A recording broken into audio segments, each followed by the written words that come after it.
Charlotte Hayes grabbed Ethan Brooks by the collar in front of 400 employees and kissed him. No warning, no hesitation, just her hands, his face, and the entire company watching in silence. Then she walked away like nothing happened. But everything had happened. And the next morning, she stood at his desk with cold eyes and asked the one question that would unravel both their lives. "Do you remember what happened last night?" What followed wasn't a love story. It was a war. Drop your city in the comments. I want to see how far this story travels. And if you're new here, subscribe. You won't want to miss where this goes. Ethan Brooks had exactly 3 rules about office parties. Don't stay past 9. Don't drink more than 2 glasses of anything. And under absolutely no circumstances get close enough to Charlotte Hayes to have an actual conversation. He'd managed those rules successfully for 3 years, 4 months, and, if you counted carefully, about 16 days. He wasn't counting. That would be strange. He just remembered things. Dates, numbers, deadlines. It was part of what made him good at his job. Tonight, he was already breaking rule number 1. It was 10:15, and the Meridian Group's annual celebration was in full swing on the 42nd floor of the Harrington Tower. The space had been transformed. Strings of warm light, long tables with white cloth, an open bar that management had clearly overpaid for. The Chicago skyline pressed against the glass like a postcard someone had forgotten to mail. Ethan stood near the far window with a glass of sparkling water, watching the room the way he watched everything, quietly, from a distance, with enough awareness to exit before anyone needed him to explain himself. Marcus Webb, his closest friend and the company's head of analytics, appeared at his shoulder with a whiskey in one hand and the expression of a man who had already broken every rule he'd set for himself. "You know," Marcus said, "normal people move toward the party, not away from it. I'm observing. You're hiding. Those are different things." "Ethan." Marcus turned to look at him directly. "You've been standing in this corner for 45 minutes. You came to the party.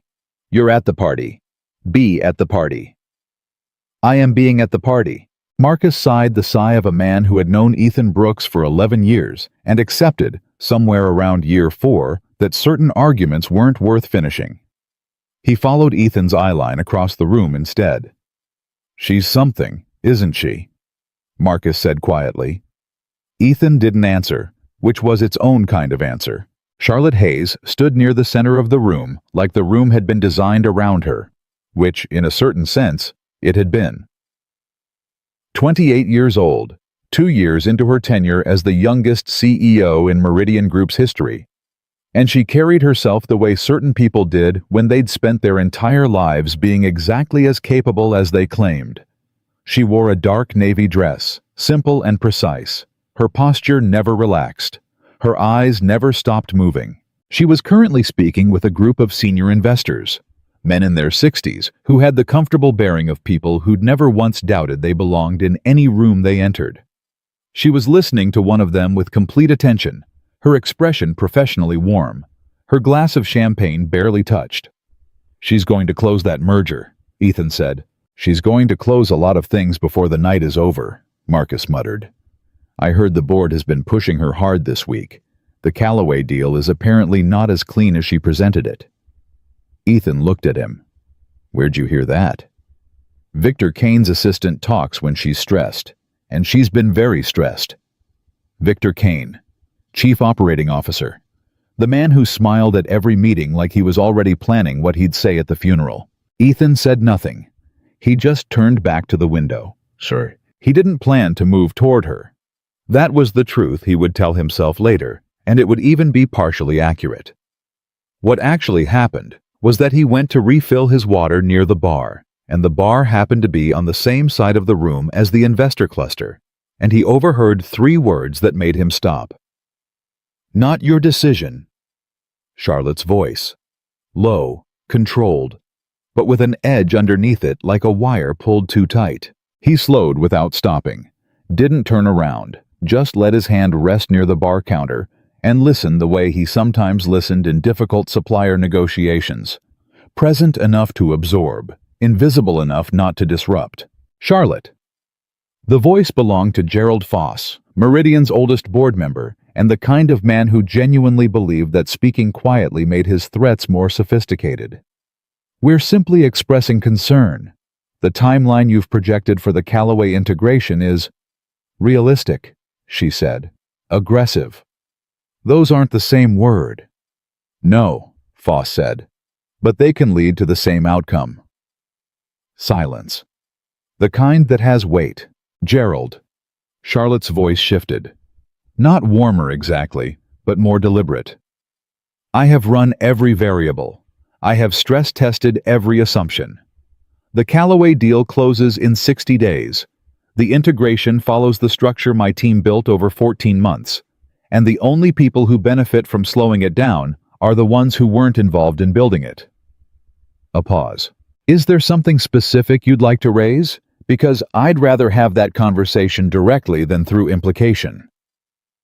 Ethan finally moved away from the bar. Slowly, quietly. He respected that. He didn't mean to.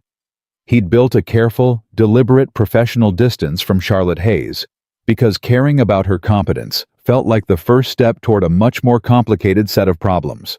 But he respected it. He found a seat at one of the side tables and sat down with his water. 20 minutes later, he was still sitting there when the whole evening broke open. He heard it before he saw it. A sharp, single sound. Not loud, but wrong. The kind of sound a room makes when something unexpected has just happened, and everyone is deciding simultaneously whether to react. Ethan looked up. Charlotte was standing near the main floor, and the 3 investors she'd been speaking with had formed a loose semicircle around her. Gerald Foss was saying something Ethan couldn't hear. Charlotte's face was still controlled, still professional, but her posture had changed. Something in her spine. Then Foss said something else, and Charlotte's hand, the one holding the champagne glass, tightened. Ethan set down his water. He didn't stand up yet. He just watched. "Perhaps," Foss was saying now, loudly enough to carry, "a different kind of leadership would serve the company better at this particular juncture." "Gerald." Charlotte's voice was flat. "We are at the company party. We are stakeholders in a company facing a critical transition, and I am the CEO of that company, and this conversation can wait until Monday. You've been asking us to wait since February, because some things require patience rather than panic." Foss stepped forward, just slightly, but in a way that was meant to be noticed. "Patience," he said carefully, "has a cost." Charlotte stared at him. The room had gone quiet in the radius around them. Not everyone, not completely, but the people close enough to sense the temperature shift had stopped their own conversations. Then Charlotte said something very quietly. Foss's expression changed. Then she set her champagne glass down on the nearest table, turned, and walked, not away from the room, not toward the exit. She walked directly toward Ethan Brooks. He didn't have time to process this. He barely had time to stand up before she was in front of him, close, closer than she had ever been in 3 years of working in the same building, and her eyes were bright in a way that looked less like happiness and more like someone who had just decided to stop holding something back. "You've been watching," she said. It wasn't an accusation, it wasn't quite a question. "I heard some of it," he said carefully. "What did you hear?" "Enough to know he was out of line." Something in her face shifted.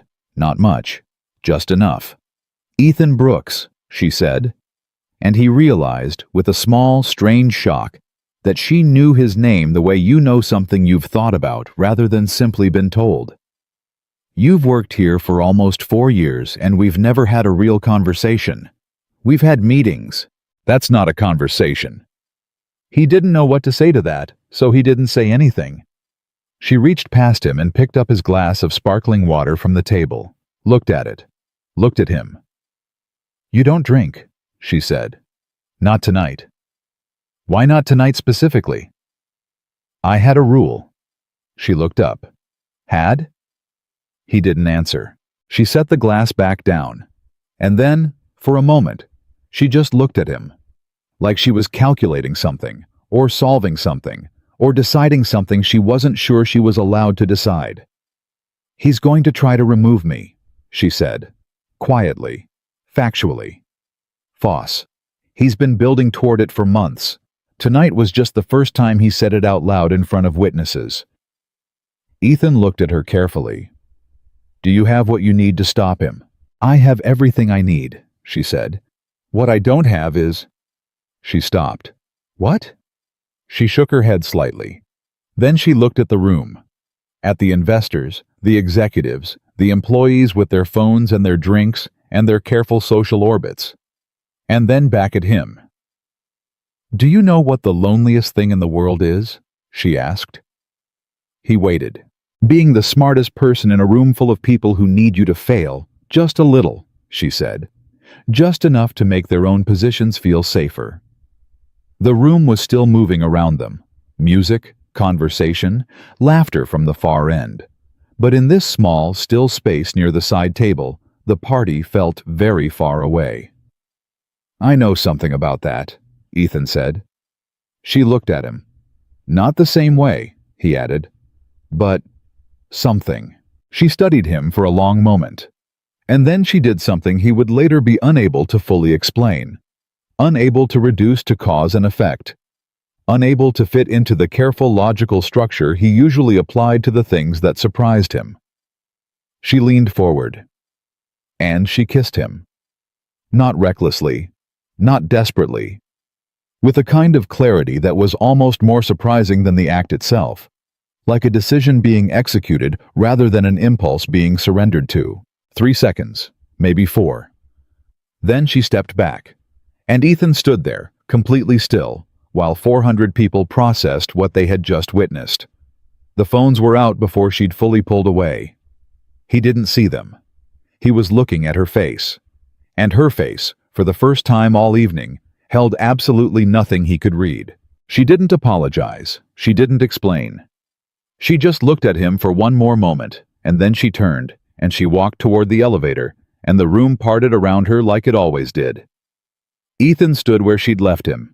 Marcus appeared at his side within seconds. "Ethan," Marcus said carefully. "What just—" "I don't know." "The whole room just—" "I know. There are already phones out." "Marcus." Ethan turned to look at his friend. "I need you to not finish those sentences right now." Marcus closed his mouth.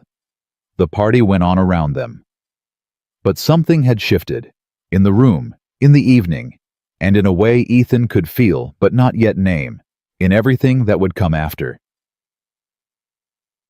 He didn't sleep. He lay in the dark of his apartment. The apartment he'd chosen specifically because it was 12 minutes from Lily's school and had a second bedroom large enough to feel like a real room and not an afterthought. And he stared at the ceiling and thought about every professional decision he'd made in the last 4 years, and whether any of them still meant what he'd believed they meant 6 hours ago. Lily had been asleep when he got home. She was 11, and she slept the way children did when their lives felt safe, completely, deeply, with one arm thrown over the edge of the mattress and her small face pressed into the pillow. He'd stood in her doorway for a moment before going to bed. She trusted him. That was, in the end, the thought that kept circling back. Not the kiss. Not what it meant for his career.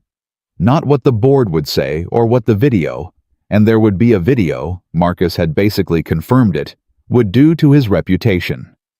Lily trusted him. He had built something for her.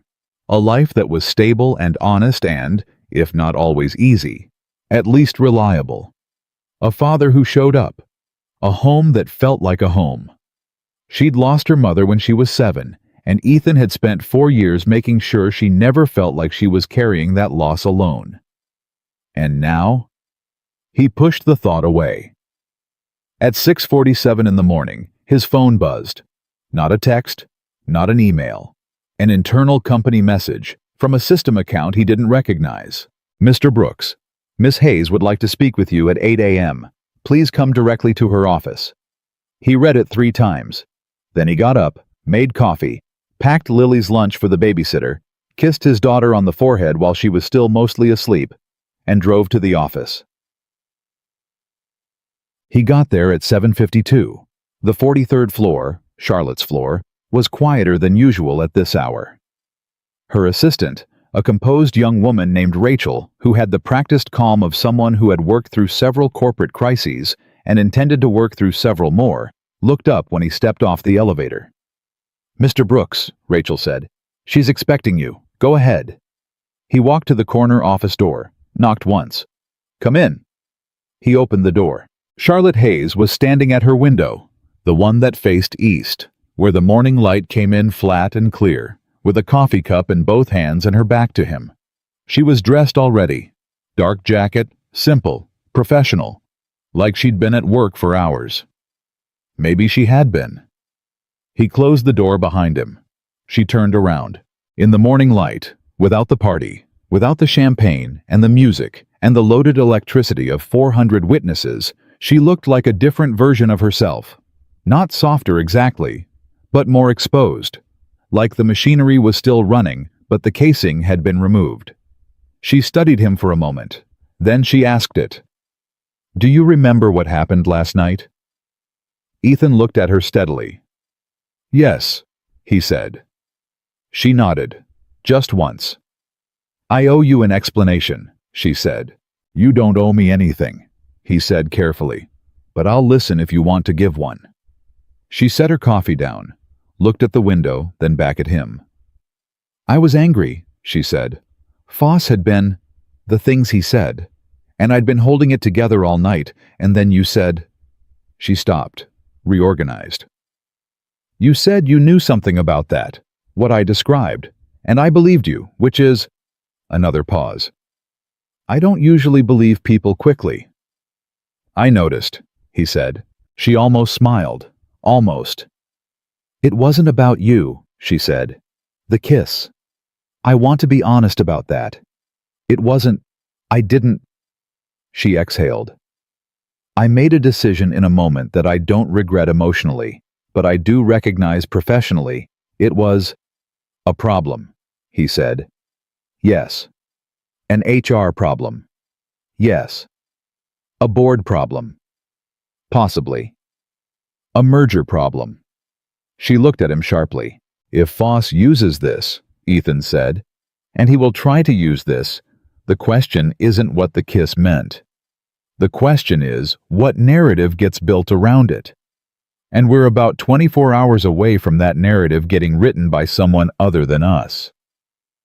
The room was quiet. Charlotte Hayes looked at him.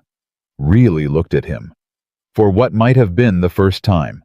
"You know," she said slowly, "I pulled your file after the Davenport contract last year. I read every review, every project summary, every commendation." He said nothing.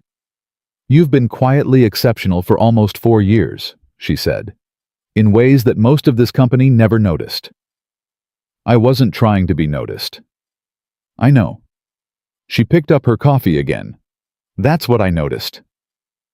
The light shifted in the room as a cloud moved past the window. "What happens now?" he asked. She looked at him steadily. "Now," she said, "someone in this building is going to try to destroy both of us."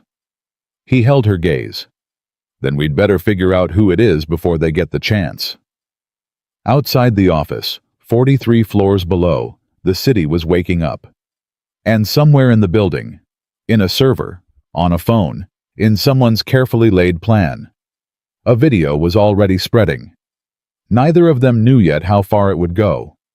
Neither of them knew what it would cost. But in that quiet office, in that flat morning light, with the whole company about to come through the door, Ethan Brooks and Charlotte Hayes looked at each other. And they both understood, without saying it, that whatever came next would change everything. The story continues in part 2, and it gets a whole lot worse before it gets better. The video was 11 seconds long. That was all it took. 11 seconds of footage, shot from somewhere in the middle of the crowd, slightly shaky, slightly dark, but clear enough. Clear enough to see Charlotte's hands reach up. Clear enough to see Ethan go still. Clear enough to see 400 people in the background freeze like a photograph. By 8:47 in the morning, it had been forwarded in the company's internal messaging system 43 times. By 9:15, it was on 3 separate social media platforms. By 9:30, Marcus Webb was standing outside Charlotte's office door, and his face told Ethan everything before he opened his mouth. "How bad?" Ethan asked. Marcus looked at him the way a doctor looks at someone before delivering a number. "It's trending in Chicago. It's got a tag. Someone called it CEO of the Year." He paused. "Not meant as a compliment." Ethan closed his eyes for exactly 1 second. Then he opened them. "Does she know?" "Rachel showed her at 9. "What did she say?" "Nothing," Marcus said. "That's what Rachel told me. Absolutely nothing." She just looked at it for a moment and handed the phone back. Ethan understood that. The silence wasn't shock. It was calculation. Charlotte Hayes didn't react. She assessed. And what she was assessing right now was damage, speed, and which direction the fire was moving. He turned back toward the office. Marcus caught his arm. "Ethan, be careful." "I'm always careful." "Not yesterday you weren't." Ethan didn't answer that. He knocked once and went back in. Charlotte was on the phone. She held up one finger without looking at him. Not dismissive, just precise. And finished her sentence. "No, Gerald, I've seen it. Yes, I understand the concern.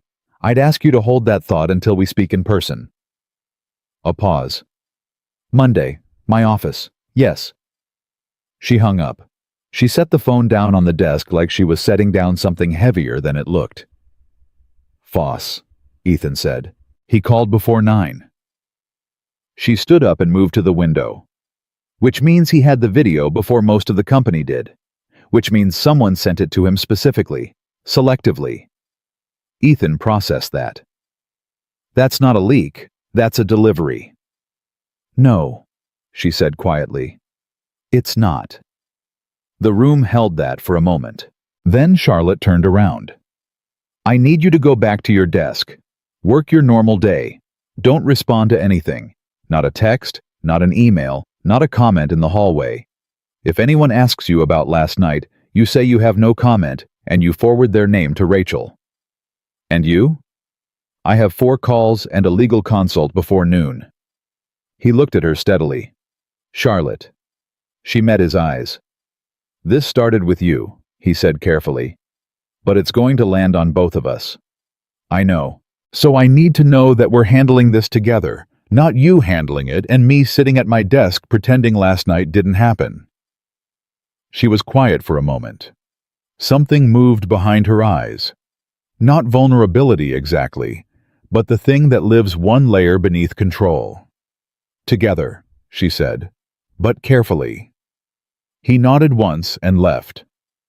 By the time he reached his desk on the 38th floor, there were 14 new messages waiting for him. He didn't open a single one. What he did instead was pull up the last 6 months of company communications, project logs, meeting notes, forwarded memos, and start reading. Not because he knew what he was looking for yet, but because something Marcus had said the night before was sitting in the back of his mind like a splinter. Victor Kane's assistant talks when she's stressed, and she'd been very stressed. Before noon, Ethan found the first thread. It was small. Just an inconsistency in a forwarded memo from 3 weeks ago. A timestamp that didn't match the chain of custody it was supposed to represent. The kind of thing you'd never catch unless you were looking at the whole picture at once. The kind of thing that meant nothing alone and everything in context. He took a screenshot, saved it to a personal folder, and kept reading. At 12:14, his desk phone rang. Internal line. He picked up. "Brooks, my office, now." Victor Kane's voice, smooth, unhurried, the voice of a man who never needed to raise it because he'd spent 20 years arranging things so the world came to him. Ethan stood up, buttoned his jacket, walked down the hall. Victor Kane's office was the second largest on the floor. A deliberate choice, Ethan had always suspected, to remind everyone that he was one door away from the top without quite being it. He was standing when Ethan entered, which was also deliberate. Victor Kane always arranged the geometry of a room in his favor. "Close the door," Victor said. Ethan closed it. Victor studied him for a moment with the expression of a man who was deciding what role he wanted to play in the next 10 minutes. "I'm going to be direct with you, Ethan, because I think you deserve that." Ethan said nothing. He'd learned years ago that the most dangerous sentences in corporate life were the ones that started with, "I'm going to be direct." What happened last night was a serious lapse in judgment. Victor's voice was thoughtful, concerned, almost paternal. Not just hers, yours for allowing it, for not stepping back the moment it started. "It lasted 4 seconds, Ethan said evenly, "in front of 400 witnesses. I wasn't the one who... It doesn't matter who initiated it." Victor folded his hands. "What matters is how it looks. And how it looks, Ethan, is that you've been trading professional favors for personal access. That's what people are saying. That's what the board is going to hear." Ethan kept his expression completely neutral. "Is that what you're going to tell them?" Victor's eyes didn't change. "I'm trying to help you, by describing a narrative that isn't true. By preparing you for the narrative that's already forming whether we like it or not." He leaned forward slightly. "I've seen this before, Ethan. I've watched good people get destroyed because they didn't get ahead of the story. I'm offering you a way out." "What kind of way out?" Victor let the silence sit for exactly long enough to feel like a gift being offered. "You submit a voluntary transfer request. New division, clean record, no disciplinary action on file. Charlotte gets a quiet formal reprimand that stays internal. The board is satisfied. The merger stays on track." He spread his hands.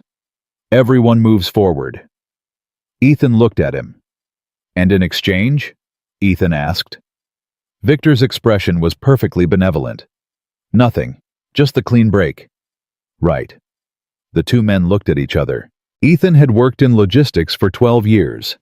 He had managed suppliers in 4 countries, negotiated contracts worth 8 figures, and sat across tables from people who were lying to his face while offering him something that sounded like a favor. He knew what it felt like. It felt exactly like this. "I appreciate the concern," Ethan said. "I'll keep it in mind." He left. He was back at his desk in 3 minutes. His hands were completely steady. Inside, something had clicked into place. The kind of clarity that comes not when you understand what's happening, but when you understand who is making it happen. He picked up his phone and texted Marcus one sentence. "I need everything you can find about Victor Kane's activity in the 3 weeks before last night." Marcus's reply came in 40 seconds. "Already on it." At 2:30 in the afternoon, Ethan's personal cell phone rang. A number he didn't recognize. He almost let it go to voicemail. Something made him answer. "Mr. Brooks." A woman's voice, young, nervous, speaking quietly like she was doing it from inside a room she didn't want to be overheard in. "My name is Diane. I work for Mr. Kane." Ethan straightened. "I know I shouldn't be calling," she continued. "But I heard something this morning and I think you need to know." "I'm listening," he said carefully. A pause. The kind of pause that holds a decision inside it. "He had the video before the party ended," she said. "He had someone positioned to record it. He knew something was going to happen last night. I don't know how, but he was ready." The silence between them was very loud. "Diane," Ethan said slowly, "why are you telling me this?" Another pause, shorter this time. "Because I've worked for that man for 3 years," she said. "And I'm tired of watching what he does to people who are better than him." She hung up. Ethan sat with the phone in his hand for 30 seconds. Then he got up, walked to the elevator, and went directly to the 43rd floor. Rachel saw his face when he stepped off the elevator and reached for her phone without being asked. "She's in a call," Rachel said. "I'll wait." He waited 6 minutes. The door opened. A lawyer Ethan recognized from the company's legal team walked out without making eye contact. Charlotte appeared in the doorway. She read Ethan's face the way he'd read Marcus's that morning. Quickly. Completely. "Come in," she said. He told her everything Diane had said. All of it, word for word, in the order it happened. Charlotte listened without interrupting. When he finished, she was quiet for a moment. "He positioned someone," she said, "before the party ended." "Which means he anticipated." "He didn't anticipate," Ethan said. "He arranged." She looked at him sharply. "Think about it," Ethan said. "Foss's behavior last night. The way he pushed you in public, in front of witnesses, at an event where there would be alcohol and pressure and—" He stopped. "He wanted you to react. Whatever happened next, he wanted it on camera. The kiss was a bonus. But something was going to happen last night. Kane made sure of it." Charlotte was very still. "The question," Ethan continued, "is how far back this goes." "Months," she said quietly. "It would have to be months. That's what I'm starting to think." She walked to her desk and sat down slowly. For a moment she pressed her fingers against the edge of the desk like she was grounding herself through the contact. "My legal team wants me to issue a public statement by end of day," she said. "A formal apology, professional misconduct, full accountability." "That's the right play publicly," Ethan said. "But it doesn't stop Kane." "No, it gives him exactly the admission he needs to take the next step." She looked up. "What's the next step?" "Whatever he was planning before the kiss even happened," Ethan said. "We just don't know what that is yet." The afternoon moved fast after that. At 3:15, Charlotte released a brief statement. Professional, measured, taking full responsibility for her conduct at the party, and reaffirming her commitment to Meridian Group's values. It was exactly the right tone. It gave the board something to point to. It bought time. It lasted about 40 minutes. At 3:58, an email arrived in the inboxes of every board member simultaneously. Ethan found out about it from Marcus, who called him from a stairwell, speaking fast. "Someone just sent the board a document," Marcus said. "It's got your name on it, Ethan. Contract records, bonus approvals, 3 separate vendor agreements." Ethan went cold. "What about them?" "They've been annotated, with comments suggesting you used your relationship with Charlotte to approve contracts that should have gone through competitive bidding. It implies you've been doing it for 2 years." The floor felt very solid and very far away at the same time. "Marcus," Ethan said carefully, "are those documents real?" "The documents are real," Marcus said. "The annotations are not. Someone edited them, but it takes more than a glance to see where." A pause. "The board doesn't know that yet." Ethan understood in that moment what Victor Kane had built. Not a scandal, a scaffolding. He'd built the scandal on top of it, and now the scaffolding was holding up a structure that was going to fall on everyone who wasn't Kane. He was in Charlotte's office in 4 minutes. She'd already seen it. She was standing in the middle of the room, phone in hand, and when he walked in, he saw something in her face he hadn't seen before. Not panic, not anger. Something quieter and more serious than either. "They want an emergency board meeting," she said. "Friday morning." "That's 2 days." "I know. Charlotte." He stepped closer. "Those documents are fabricated. The annotations are fabricated. I can prove it. I have the originals, I have the approval chains, every contract went through proper process, and I have the records to show it."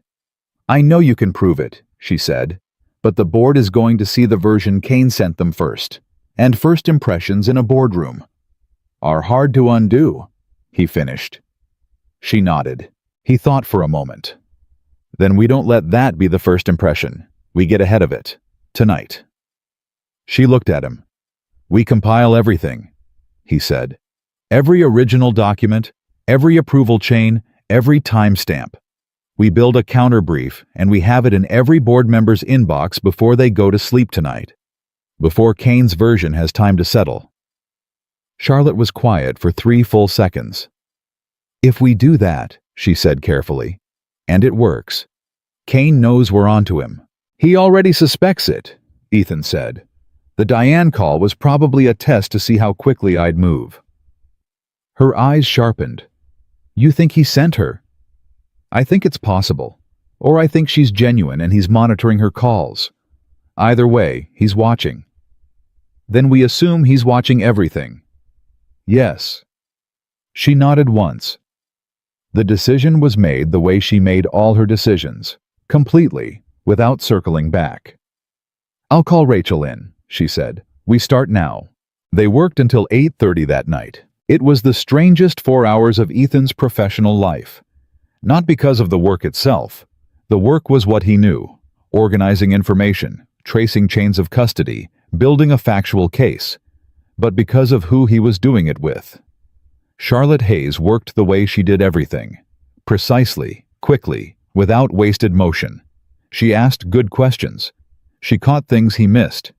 She argued with his framing when she thought it was wrong, and accepted his pushback when he was right without making it personal. At 6:40, she ordered food from the place 2 blocks away without asking what he wanted, and somehow got it exactly right, which he chose not to examine too carefully.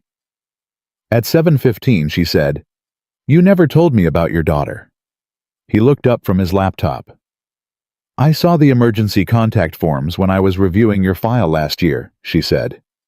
Carefully, not intrusively, but not pretending she didn't know either.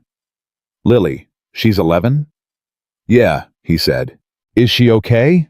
With—" Charlotte gestured vaguely at the room, at the situation, at everything. "She doesn't know yet," he said. "I want to keep it that way as long as possible." "Of course." A pause. "How long have you been doing it alone?" 4 years. She nodded, didn't push further. But something in her expression shifted in a way that felt less like sympathy and more like understanding, like she'd added a fact to a picture she'd been building for a long time. They finished the counterbrief at 8:22, sent it to all 6 board members at 8:30 exactly. By 8:45, Marcus texted, "Board members are reading it. Gerald Foss reportedly has not spoken in 20 minutes. Ethan showed Charlotte the text. She allowed herself one small exhale. "One night," she said. "We bought one night." "It's enough." She looked at him. "Is it?" He met her eyes. "We'll make it be enough." They stood in her office in the quiet of a building that had mostly gone home, with a fight that was nowhere near finished, and 2 days until a boardroom that could end everything. And somewhere on another floor of the same building, in an office he would not leave until well past midnight, Victor Kane sat behind his desk and read their counterbrief and began making new calculations. He had one more weapon. He just hadn't used it yet. Thursday came in fast and mean. Ethan was at his desk by 6:45, coffee in hand. Counterbrief already memorized. Every document organized in a folder he could pull up in under 10 seconds. He'd slept 4 hours. He'd checked on Lily twice before leaving. She'd been fine, completely unaware, eating cereal, complaining about a math test. Normal. That normalcy felt like something fragile he was carrying in both hands. By 7:30, Marcus was at his desk across the aisle with the expression of someone who had found something he hadn't wanted to find. "Talk to me," Ethan said. Marcus pulled his chair closer. "I've been going through Kane's activity logs the way you asked. Communication metadata, internal system access, forwarding records." He lowered his voice. "Ethan, he's been building this for at least 8 weeks. Ethan set his coffee down. 8 weeks ago, someone with system-level access began pulling archived performance reviews and contract records, yours specifically, not downloading them, just accessing them, mapping the structure."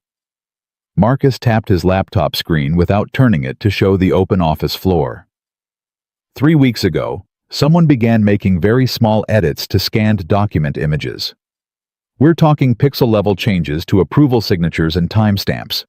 Whoever did it was careful, extremely careful. "But not careful enough," Ethan said. "Not careful enough," Marcus agreed. "Because they used the same editing software signature twice on documents that were supposedly created 14 months apart. Same software, same machine fingerprint, same person." Ethan felt the pieces lock into position.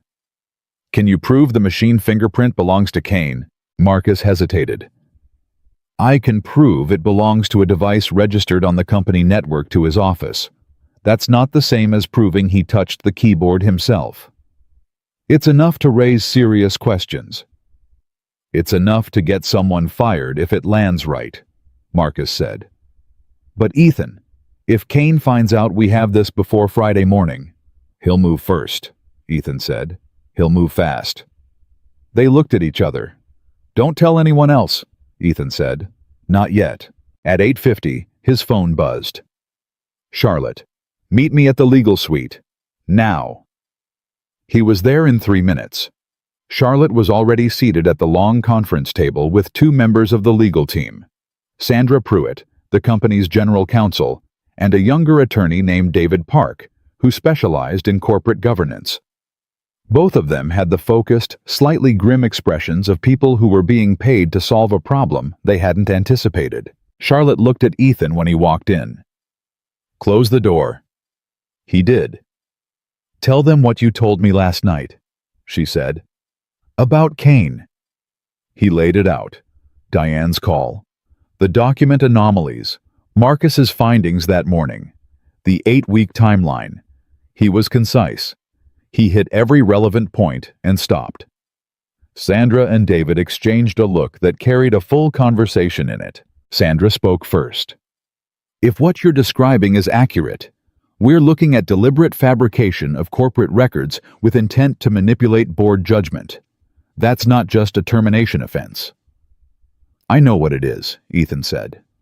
We need the technical evidence before Friday, David said. Without it, we're presenting a theory against documented materials the board has already received. I can have it by this afternoon, Ethan said. How confident are you? Sandra asked. Confident enough to put my name on it, Ethan said. And at this point, my name is already on everything else in this room, so. Sandra almost smiled. Almost. Charlotte leaned forward. Sandra, worst case scenario. Friday. What happens if we walk in without the technical evidence and Kane has something else we haven't seen yet? Sandra didn't hesitate. They move on the removal vote. 60 days administrative leave pending investigation, which in practice means removal, Charlotte said flatly. Effectively, yes. The room held that. Ethan watched Charlotte absorb it without flinching. She looked like someone receiving a weather report. Not indifferent, but functional. Already calculating what adjustments needed to be made. He had never respected anyone so quickly in his life. He chose not to examine what that meant right now. We won't walk in without the evidence, he said. I'll have it. Charlotte looked at him. By when? 3 o'clock. She nodded, decision made. Sandra, we proceed on the assumption that we have what we need. David, prepare the governance brief. I want a full counter-narrative ready for the board packet by 5 tonight. Both attorneys nodded and reached for their materials. Ethan stood up. Charlotte caught his eye as he turned toward the door, a look that lasted less than a second, but communicated something he understood without translation. Don't let me down. He wasn't going to. He was back at his desk in 6 minutes with Marcus on the phone. I need everything formatted and documented by 2:30, Ethan said. Chain of custody, timestamps, software signature analysis. Make it readable to someone who doesn't know what a machine fingerprint is. That's a lot for 5 hours, Marcus said.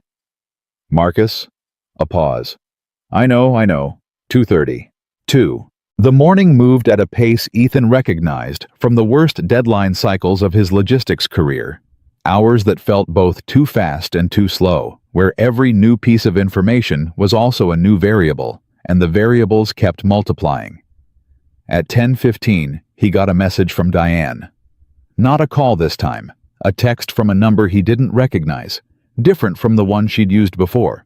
He found something you need to see. Parking garage, level B2, noon. He stared at the message for a long time. Then he forwarded it to Charlotte with 3 words. Your call. What do I do? Her reply came back in 90 seconds. I'll send someone to sweep the space first. Go at 12:05, not noon. Don't go alone. He brought Marcus. Marcus, for the record, was not thrilled about this.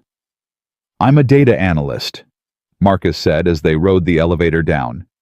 I don't do parking garages. You're doing one now. What if this is Kane testing us? Then we'll know in about 4 minutes.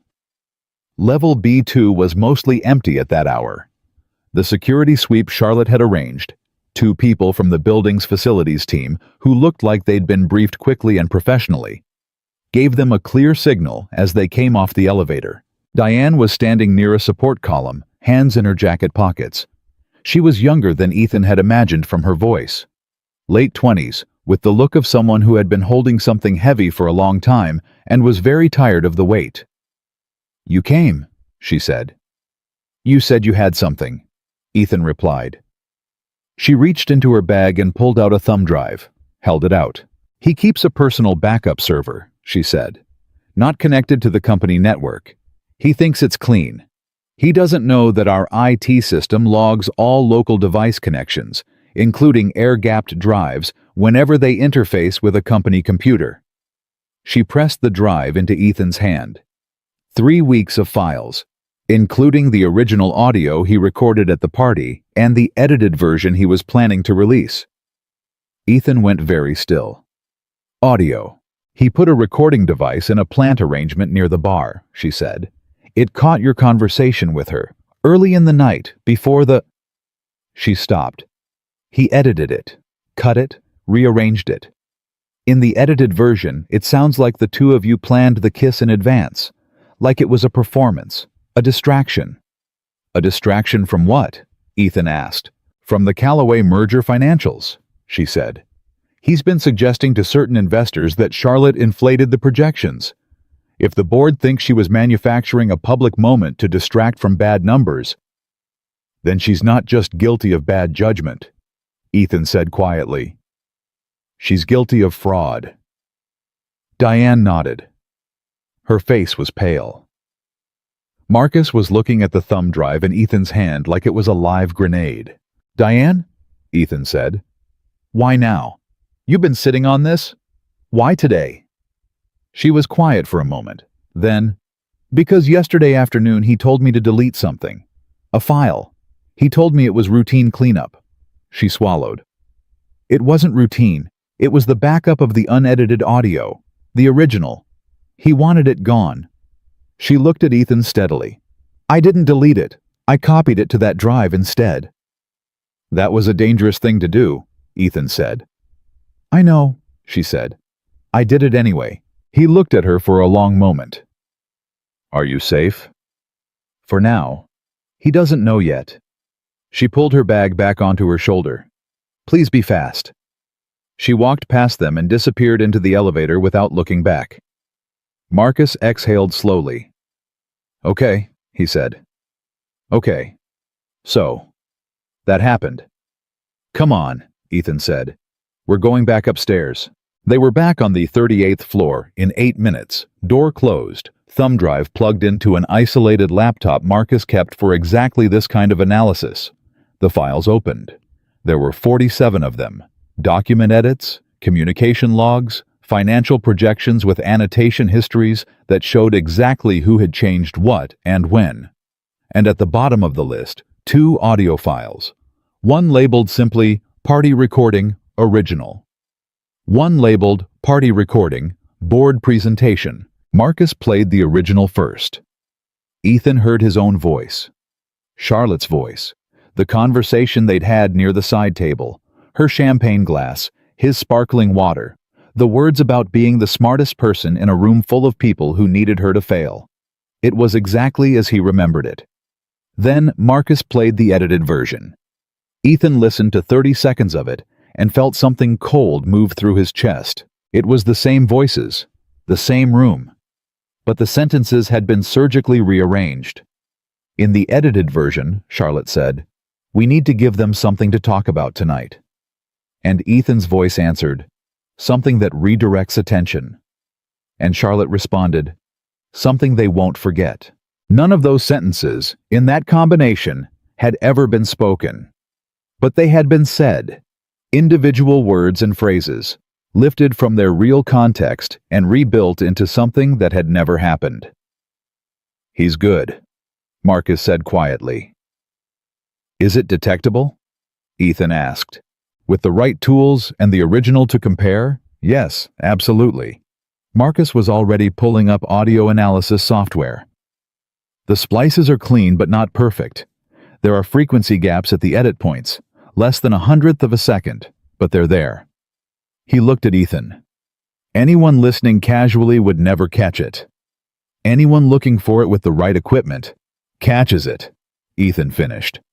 It's going to take me a few hours to document it properly. You have until 2:30, Ethan said. Then I need everything. Marcus pulled his headphones on.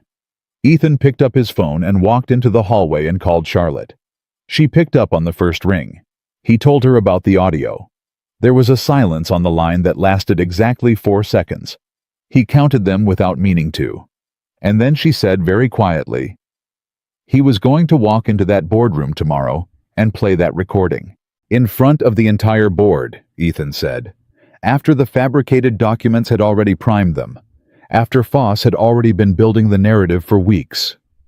Another silence. "Charlotte," he said. "I'm here. We have the original. We have the comparison. By the time I'm done today, we're going to be able to prove every piece of this. The document edits, the audio manipulation, the coordinated leak to Foss. All of it." He paused. "He didn't just set a trap. He built a whole machine. And we have the blueprints." He could hear her breathing evenly, steadily, the way she did everything. "Then tomorrow morning," she said, "we take the machine apart." At 2:28, Marcus slid a USB drive across the desk to Ethan. On it was 40 pages of technical analysis, every document edit with the original and altered version side by side, every audio splice marked with frequency data, the machine fingerprint traced to Kane's office device, and a clear chronological timeline of the entire operation going back 9 weeks. "This is airtight," Marcus said. He looked exhausted. "I want that on record. This is the most airtight thing I've ever built." "I know," Ethan said. "Thank you." He took the drive to legal at 2:45. Sandra Pruitt went through it in 40 minutes.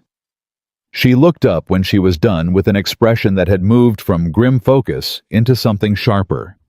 "This is enough," she said. "This is more than enough." At 4:30, Charlotte's counter-brief, now expanded with the full technical evidence package, was compiled and locked for Friday morning delivery. At 4:53, Ethan's cell phone rang. Number he didn't recognize. He answered. Victor Kane's voice, smooth, unhurried. "You've been busy," Kane said. Ethan said nothing. "I want to give you one more chance to walk away from this cleanly, Ethan. I genuinely do." A pause. "Because what I'm about to do tomorrow is going to be very difficult to watch, and you seem like someone who doesn't enjoy—" "Victor," Ethan said. Kane stopped. "Play whatever you're going to play," Ethan said. "We'll be ready." Silence. Then Kane said something Ethan hadn't expected. His voice dropped the smooth professional register entirely and became something quieter and far more honest. "You have no idea," Kane said, "what she costs the people around her. She burns everything eventually. You're just too new to have been burned yet." "Or," Ethan said quietly, "you're someone who spent 20 years waiting for someone else's opportunity and ran out of patience." The line went dead. Ethan sat with the phone in his hand. His heart was beating hard. He let it. At 6:15, he went home. Lily was at the kitchen table with her homework spread out, her backpack dropped by the door in the way that drove him slightly insane, and a bowl of cereal next to her math textbook because she'd apparently decided cereal was dinner and was testing whether he'd notice. He noticed. "That's not dinner," he said. "It has protein," she said without looking up. "It has sugar. Those aren't mutually exclusive." He stood in the kitchen doorway for a moment, watching her. She was so much like her mother sometimes. The quick logic, the absolute refusal to be outmaneuvered on the small things. It made his chest ache in a way that was also, somehow, good. "Hey, Lily," he said. She looked up. "You know I love you, right?" She gave him the look 11-year-olds give their parents when they suspect an emotional moment is being deployed. "Yeah, obviously. What did you do?" He laughed. A real one, the kind that surprised him. "Nothing. Go finish your homework. I'll make actual dinner. She went back to her math. He stood there one more second. Whatever happened tomorrow, this was what he was protecting. This bowl of cereal, this kitchen table, this kid who argued about protein content and didn't know that her father was spending his evenings dismantling a conspiracy designed to end both their stability. He was not going to let Victor Kane take this from them. He made pasta. He helped with fractions. He put Lily to bed at 9:15 and she was asleep by 9:20. At 9:45, a message came in from Charlotte. No preamble. He knows we have the audio. Diane just texted me. He found the file access log tonight. He's not waiting for tomorrow morning. Ethan read it twice. He's not waiting. Ethan typed back. How long do we have? Her answer came in 12 seconds. Sandra just got a call from Gerald Foss. Emergency board session moved to 7 a.m. tomorrow, not 9. 7. He processed that. Kane wasn't walking into a boardroom where they had time to present. He was crashing the timeline, moving before the full evidence package could be properly received. Moving while everyone was off balance, early, unprepared. Ethan looked at the clock on his phone. 9:52 p.m. 7 a.m. was 9 hours and 8 minutes away. He typed back, I'll be there at 6. Her reply, I'll be there at 5. He set the phone down on the kitchen table. Outside, Chicago was doing what it always did. Moving, breathing, completely indifferent to whatever was about to happen in a boardroom on the 43rd floor of the Harrington Tower. Ethan picked up the phone again and looked at the clock. 9 hours. Then he started to prepare. Ethan got to the building at 5:58. Charlotte was already there.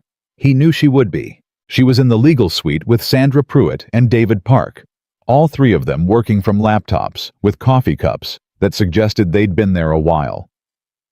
Sandra looked up when Ethan walked in. She had the focused, slightly compressed expression of someone who had spent the night converting anxiety into preparation. How much did you sleep? Ethan asked Charlotte. Enough, she said, which meant not much. Same. He set his bag down and pulled out the USB drive.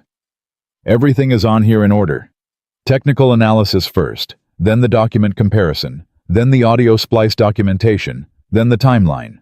I want it presented in that sequence because I want the board to understand the mechanism before they see the motive.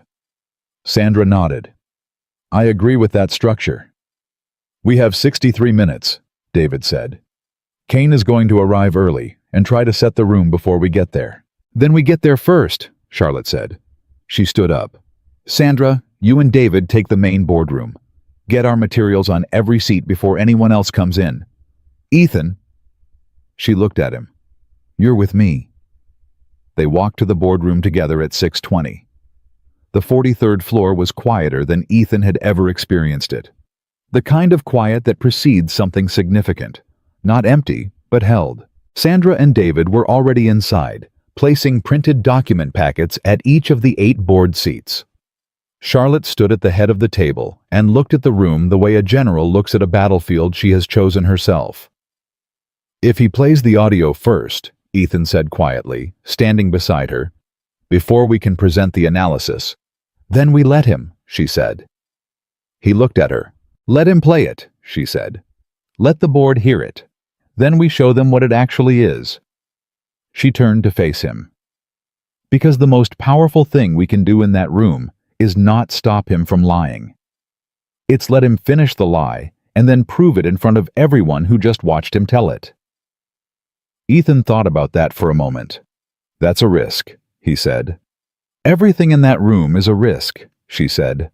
I'd rather control when the damage happens than be surprised by it. At 6:41, Gerald Foss arrived. He was 12 minutes early, and his expression, when he walked in and saw Charlotte already seated and the document packets already distributed, shifted through several things quickly before settling on careful neutrality. Charlotte, he said. Gerald. She gestured to his seat. Thank you for coming.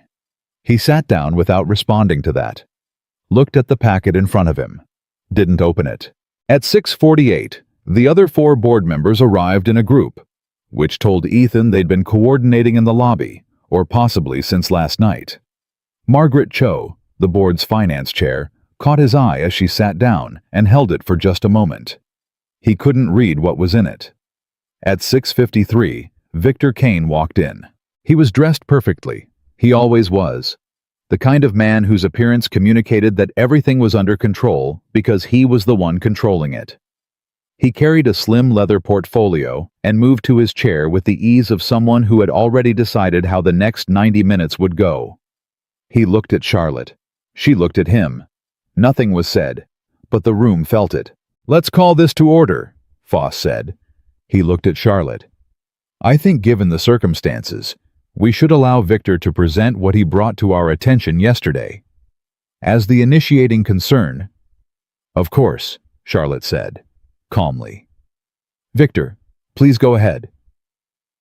Kane looked at her for a half-second, something flickering in his eyes, quickly controlled. And then he opened his portfolio and stood up. He was good. Ethan had expected that, but it was still something to watch. Kane laid out the narrative cleanly and with apparent regret. The kiss. The questions it raised about professional judgment. The contract records. The bonus approvals. He spoke with the tone of a man who found all of this deeply unfortunate and was raising it purely out of obligation. He referenced the document packet he'd sent the board yesterday, which they'd all clearly reviewed, and framed Ethan's career trajectory as a series of convenient coincidences that were difficult to explain on merit alone. 3 board members were leaning forward. Margaret Cho was not. She was looking at the packet Charlotte's team had placed, the one she hadn't opened yet. Then Kane said, "I also want to share an audio recording that I believe provides additional context for the board's consideration." He reached into the portfolio. Ethan didn't move. Charlotte didn't move. Kane placed a small device on the table. "This was captured at the company event Wednesday evening. I want to be clear that I share this reluctantly, but I believe the board has a right to hear." "Victor." Charlotte's voice was level. "Play it." He looked at her. "Play it," she said again. "We'll wait." Something crossed Kane's face. Not quite uncertainty, but the first edge of it. He played the recording. The room listened. Ethan listened too, hearing the edited version again with the full weight of the boardroom around it. Charlotte's voice, her real voice, saying words that had never belonged together, filled the space. A few board members shifted in their seats. Foss's expression grew heavier. When it finished, Kane reached for the device. "Thank you," Charlotte said. "Now please open the packet in front of you. Page 12. Foss frowned. "Charlotte, I don't think this is the time to—" "Page 12, she said, not loud, not aggressive. The voice she used when she had already won something and was simply completing the formality of demonstrating it. Margaret Cho opened her packet first. Then the others, one by one. Sandra Pruitt stood up from the corner of the room where she'd been sitting quietly. "What you're looking at on page 12 is a spectrographic analysis of the audio recording Mr. Kane just played. The highlighted sections indicate edit points, specifically frequency discontinuities at splice junctions that indicate the audio was digitally reassembled from non-contiguous source material." Foss looked up from the page. "What does that mean in plain language?" "It means," Ethan said, speaking for the first time, "that the recording was cut apart and put back together in a different order. The voices are real. The conversation isn't." The room was very quiet. "Page 13, Charlotte said, contains the original unedited recording, transcribed in full, with timestamps. You'll see that the sentences Mr. Kane's recording presented as a connected exchange were pulled from 3 separate moments over 45 minutes and rearranged to imply a meaning that does not exist in the original." Margaret Cho was reading fast. Her expression had shifted from cautious to sharp.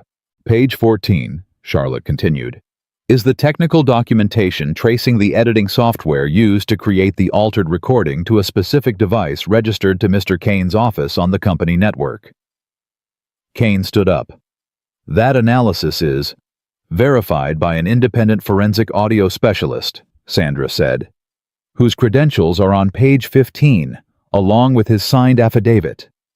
Kane stopped. The room looked at him. Foss said very carefully, "Victor." Kane's composure held. Ethan had to give him that. It held for longer than most people's would have. His jaw tightened imperceptibly. His hands, folded on the portfolio, did not move.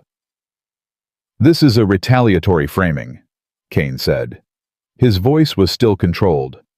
"I've spent 20 years building this company's operational structure. The suggestion that I would fabricate—" Pages 16 through 28, Ethan said, "document the document edits. Every contract record and bonus approval that was presented to this board yesterday in Kane's email has been compared against the original system records. The annotations suggesting favoritism were added to scanned images at the pixel level using the same device signature, beginning 9 weeks ago. The originals are reproduced in full on those pages, with the authentic approval chains intact." Kane looked at Ethan directly for the first time that morning. Ethan held his gaze. "And pages 29 through 35, Ethan said quietly, are a complete timeline of the operation. Who accessed what, when, and what was done with it. 8 weeks of preparation for a manufactured scandal that was designed to remove Charlotte from leadership before the Callaway merger closed." Foss had gone very still. He was reading, not looking up. Just reading. Margaret Cho said, "Victor, did you have someone positioned to record the party event Wednesday night?" Kane said nothing. "Victor," she said again. Her voice had the quality of a question that is actually a verdict. "I'd like to consult with counsel before responding further," Kane said. The room understood what that meant. Foss set his packet down. He looked at Charlotte across the length of the table, and something in his expression did something Ethan hadn't expected. It shifted, slowly, from the careful neutrality he'd walked in with into something that looked, improbably, like relief. Like a man who had been leaning against a door that had just been confirmed as a wall. "Charlotte," he said. "Gerald." A pause. "I owe you an apology. Several, actually." He did not elaborate, but he said it clearly, without decoration, in front of everyone in the room. Charlotte received it with a single nod. No warmth yet, but acknowledgement. Margaret Cho looked at Victor Kane. "I'm going to move that we suspend Mr. Kane from all operational duties pending a full internal investigation, effective immediately. Does anyone second?" "Seconded," said Thomas Reeves, the board's youngest member, without hesitation. "All in favor?" 6 hands. Kane picked up his portfolio. He looked at Charlotte one more time, and Ethan watched his face do something complicated. Not quite defeat, because men like Kane didn't fully register defeat in the moment it arrived, but something adjacent to it. Something that was the beginning of understanding that the architecture he'd built over 9 months had been disassembled in 40 minutes. He left without speaking. The door closed behind him. The room exhaled. Ethan sat with his hands flat on the table and let himself take one full breath. Then Margaret Cho said something that cut straight through the residual adrenaline. "Charlotte, I want to address the party directly." Charlotte straightened. "Of course. What you did was a mistake, a real one. I want that acknowledged." "It's acknowledged," Charlotte said. "No qualification, no defense. Your judgment in a high-pressure moment failed." "Yes." Margaret looked at her for a moment. "And I want to also say, for the record, that the existence of that mistake does not change what this documentation demonstrates. That your performance record is built on results, not relationships." She glanced at Ethan. "And that the person sitting across from you has apparently been quietly exceptional at this company for 4 years, without anyone in this room paying proper attention." Ethan said nothing. "I want a full performance audit on Mr. Brooks's record," Margaret continued. "I want it presented to this board at the next regular meeting, and I want it conducted by someone outside this company's current structure, so there's no question of influence in either direction." Charlotte said, "Agreed." "Ethan?" Margaret looked at him. Agreed, he said. The meeting moved quickly after that. Kane's administrative suspension was formalized. The Callaway merger was confirmed on track. A communications team was briefed on a statement for the press, careful and factual, that would go out before markets opened. By 8:47 in the morning, it was over. Ethan and Charlotte walked out of the boardroom together into the hallway. Sandra and David were behind them, already on their phones. The 43rd floor was filling up now. People arriving for normal workdays, who had no idea what had just concluded in that room. Charlotte and Ethan stood near the elevator. She looked straight ahead for a moment. Then she said, "You held it together in there." "So did you," he said. "I've been holding things together for 2 years," she said. "This was—" She stopped, started again. "This was different, because this time someone was actually holding it with me." He looked at her. "That's not nothing," she said. "No," he said. "It's not." They stood there for a moment in the hallway traffic of a normal Friday morning. Two people who had just dismantled a conspiracy before 7 in the morning and were now standing in the middle of something they didn't have a name for yet. "I should go to my desk," he said. "I know." Neither of them moved for exactly 3 more seconds. Then Charlotte said, "Ethan, thank you." He nodded once, stepped onto the elevator when it opened, turned around. She was still standing there, watching him go with the expression of someone who had spent a lot of years not watching anyone go. The doors closed. He got back to the 38th floor and sat at his desk, and Marcus was there immediately, reading his face. "Well," Marcus said. "Kane's suspended pending investigation," Ethan said. "Merger's on track. Charlotte keeps her role."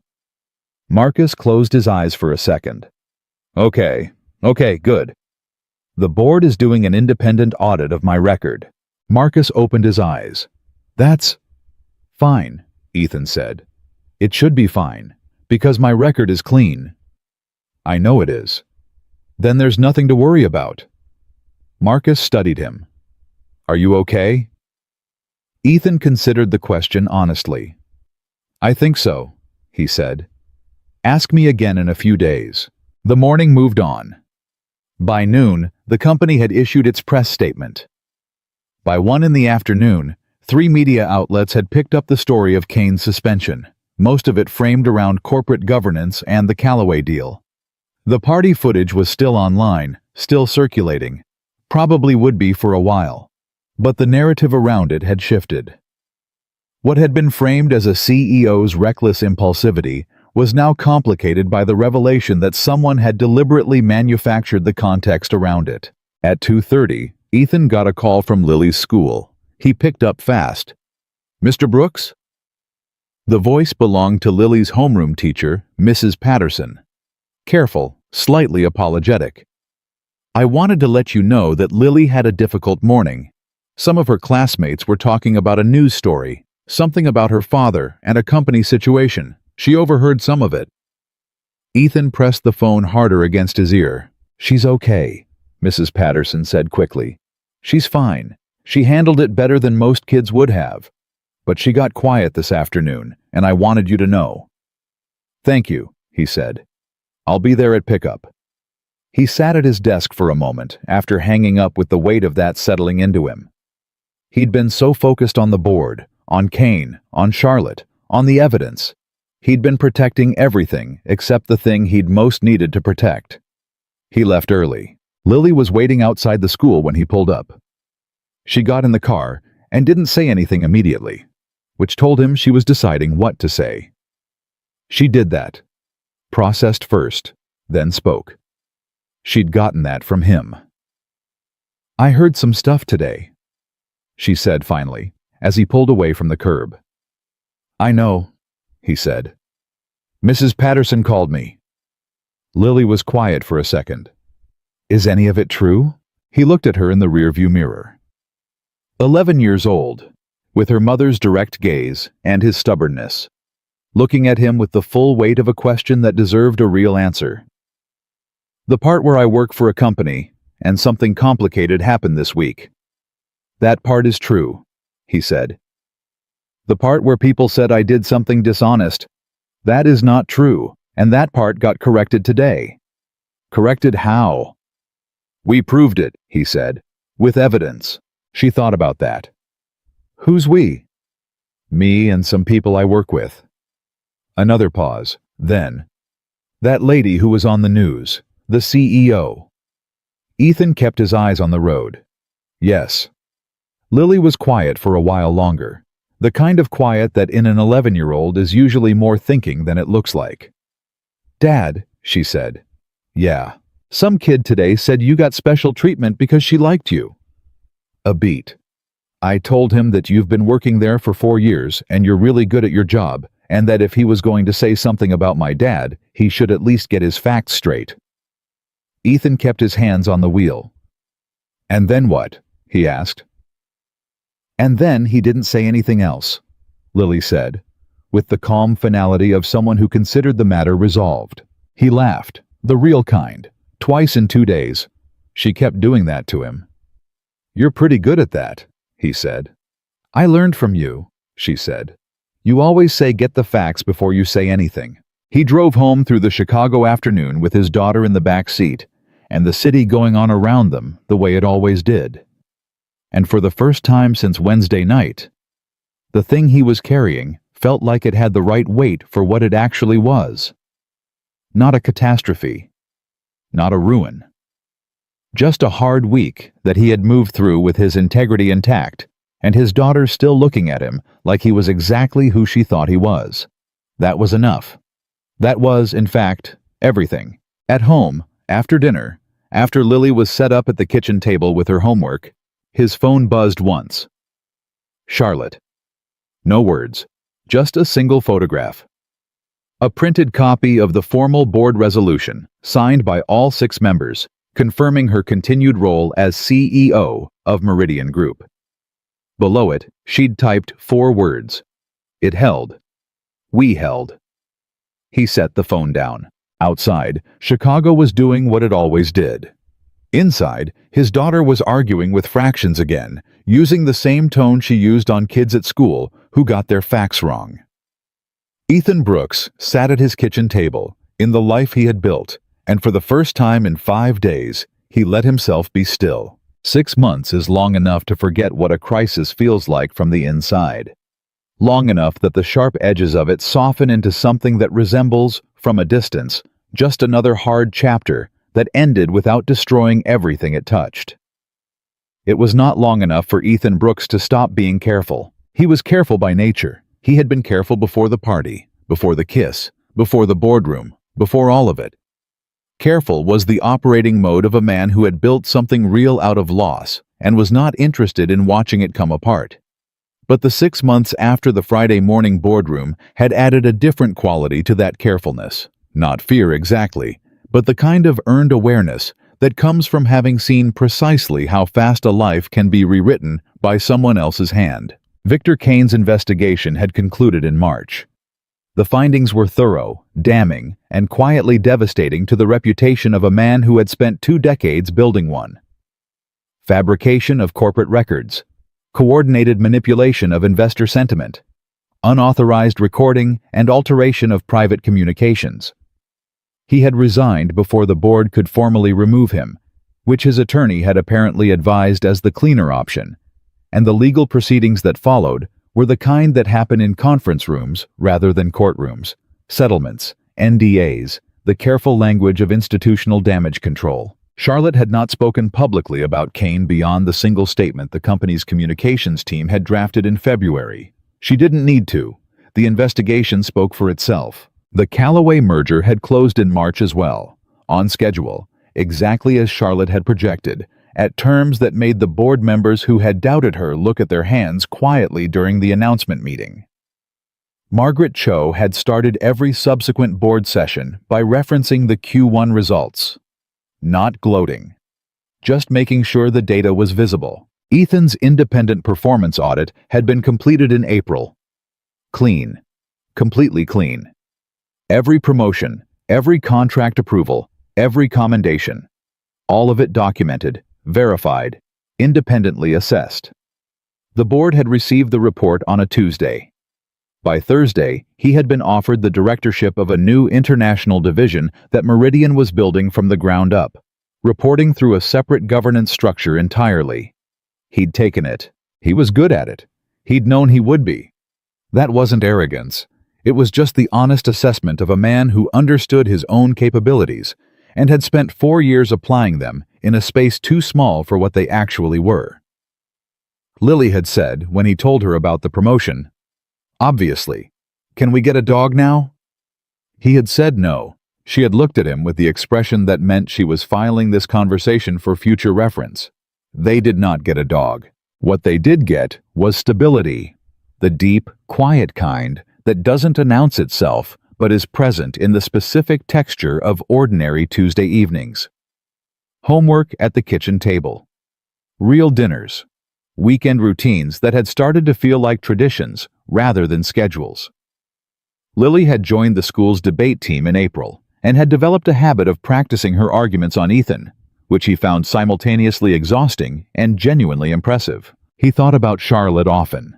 He didn't examine that too closely. They spoke professionally, clearly, efficiently, through appropriate channels.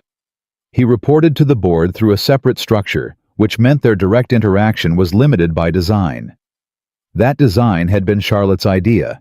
He respected it. He also understood it. And sometimes, late at night when Lily was asleep and the apartment was quiet, he sat with the understanding that respecting something and being entirely at peace with it were not always the same thing. Then came the Saturday in May that changed the arrangement. Lily's school held its spring charity event every year.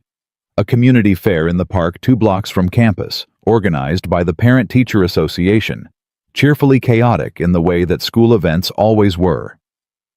Ethan had volunteered for setup at 7 in the morning, which meant he'd spent 90 minutes assembling folding tables in the early spring air, while Lily supervised with the authority of someone who had very specific opinions about where the game booths should go. By 10, the park was full.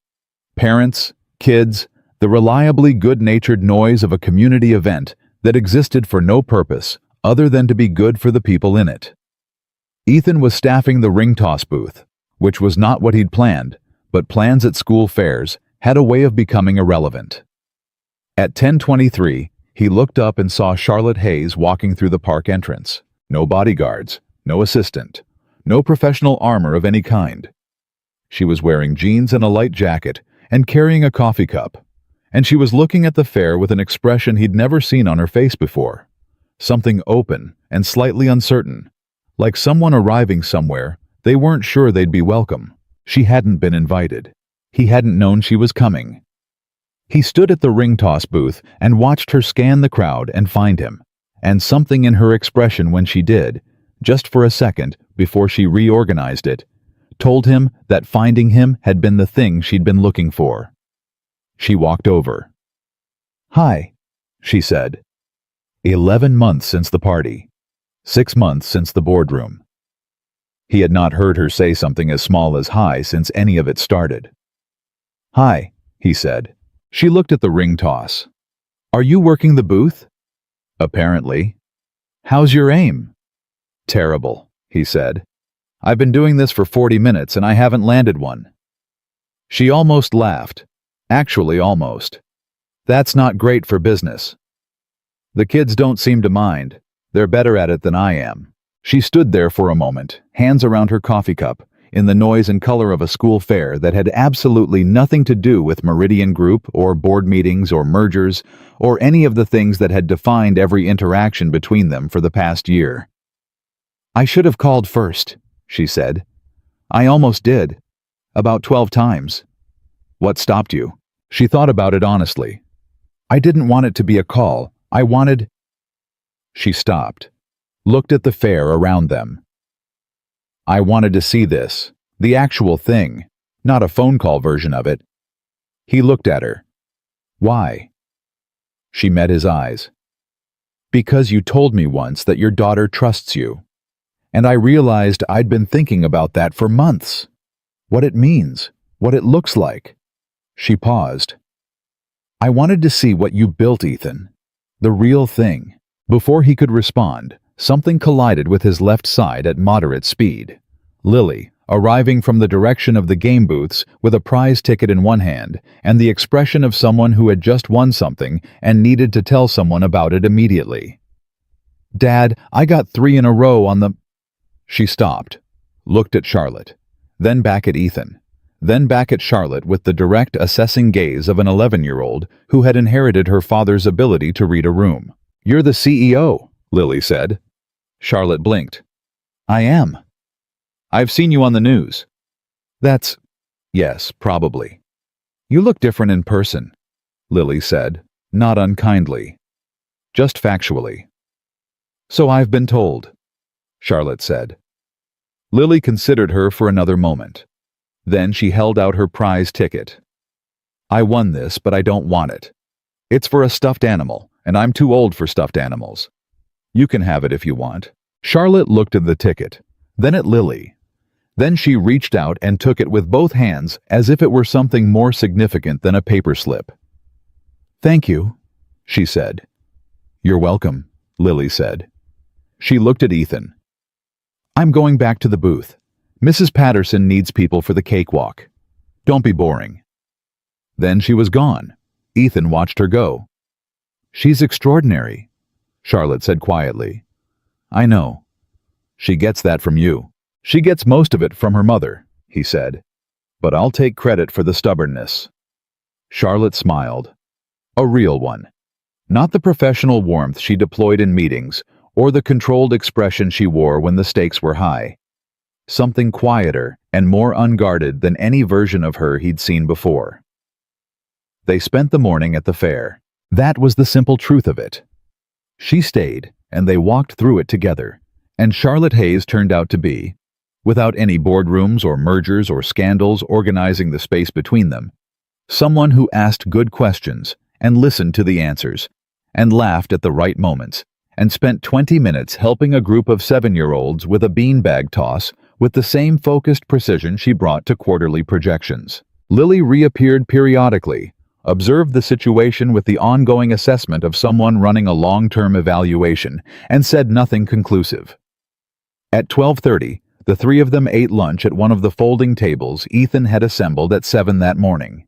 Hot dogs and lemonade. Charlotte ate a hot dog without comment, which Ethan found, irrationally, somewhat remarkable. "What?" she said, catching him looking. "Nothing," he said. "You're doing the thing where you're thinking something and not saying it. I do that a lot." "I know," she said. "I've been paying attention for 11 months.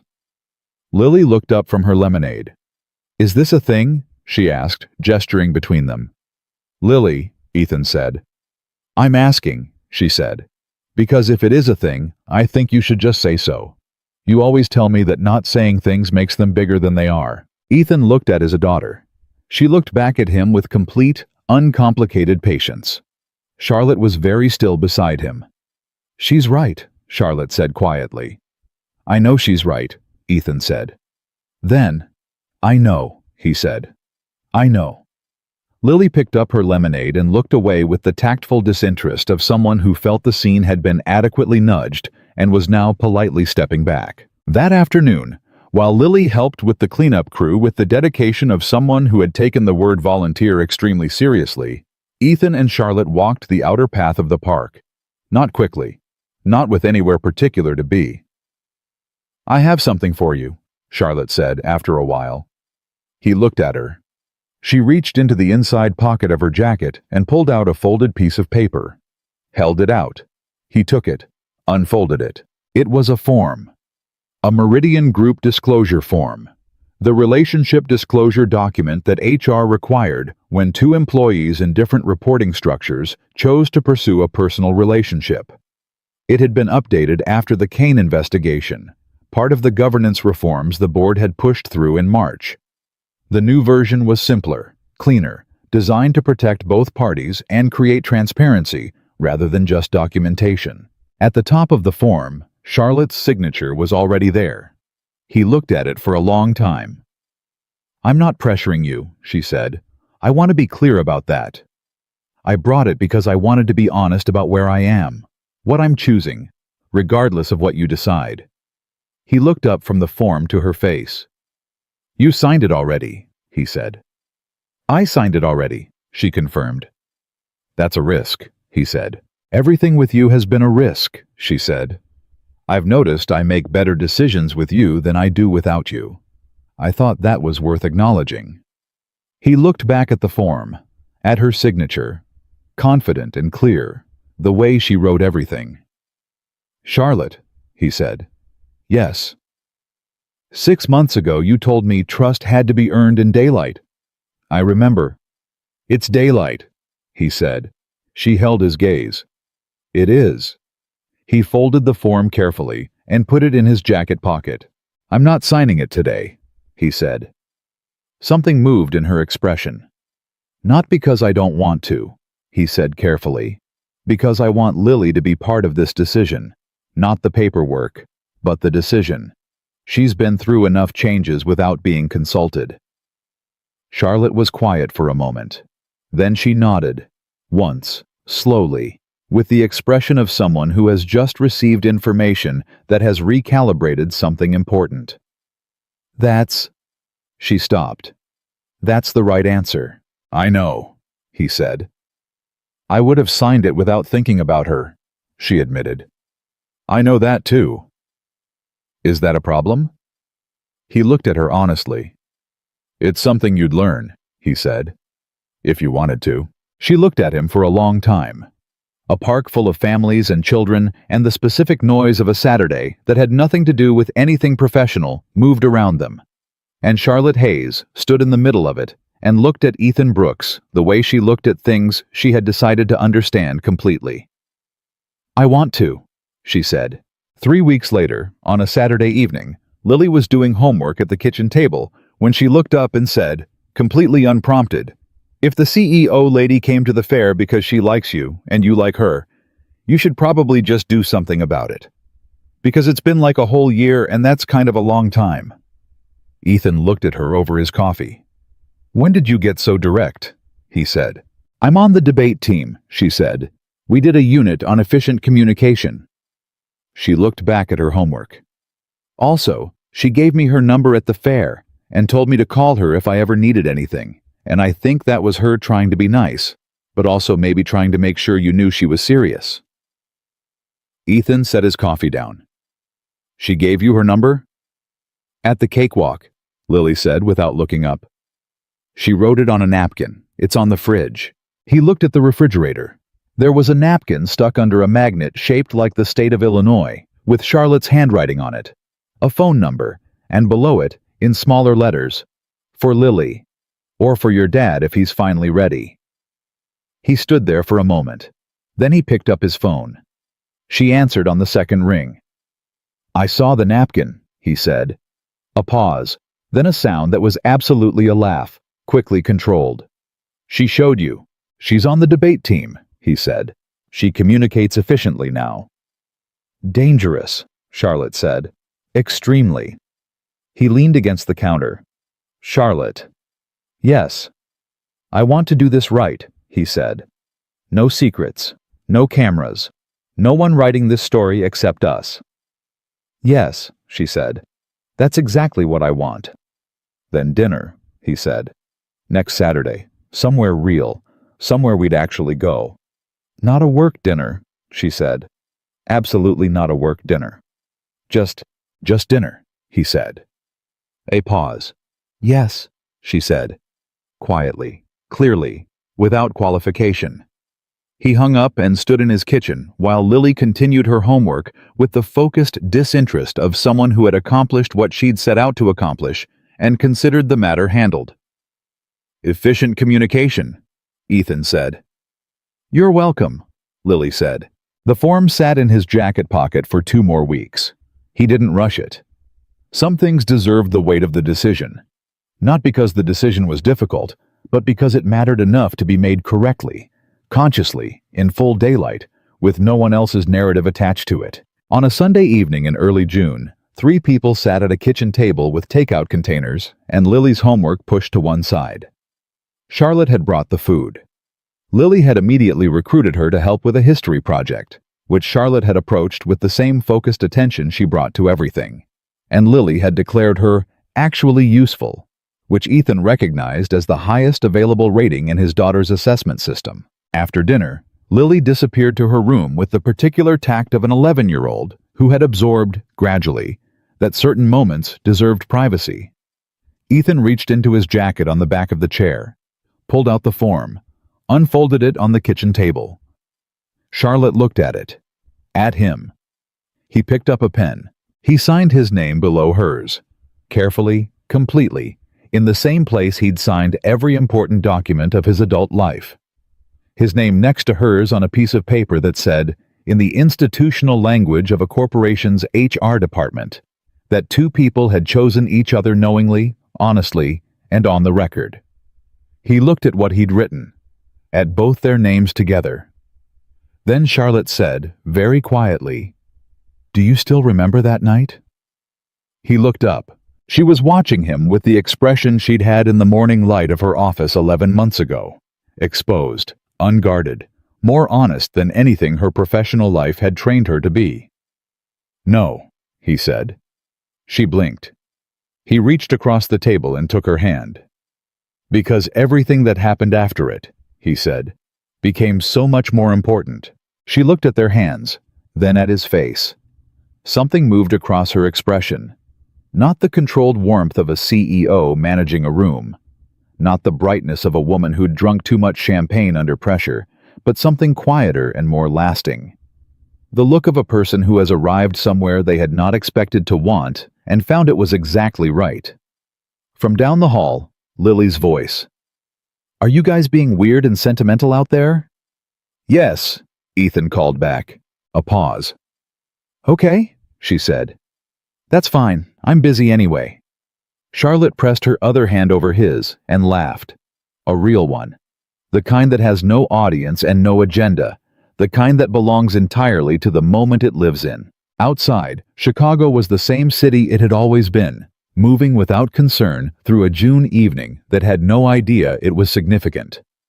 Inside a kitchen that smelled like takeout and looked like a life being actively lived, two names sat on a form on a table. Chosen freely, signed honestly, witnessed by no one except a child doing homework down the hall. No scandal had brought them here. No camera had caught this. No one had written it for them. They had built it themselves, in daylight, from the wreckage of someone else's plan to destroy them. And what they had built was stronger than anything Victor Kane had ever tried to take apart. That was the truth. That was all of it. And it was enough.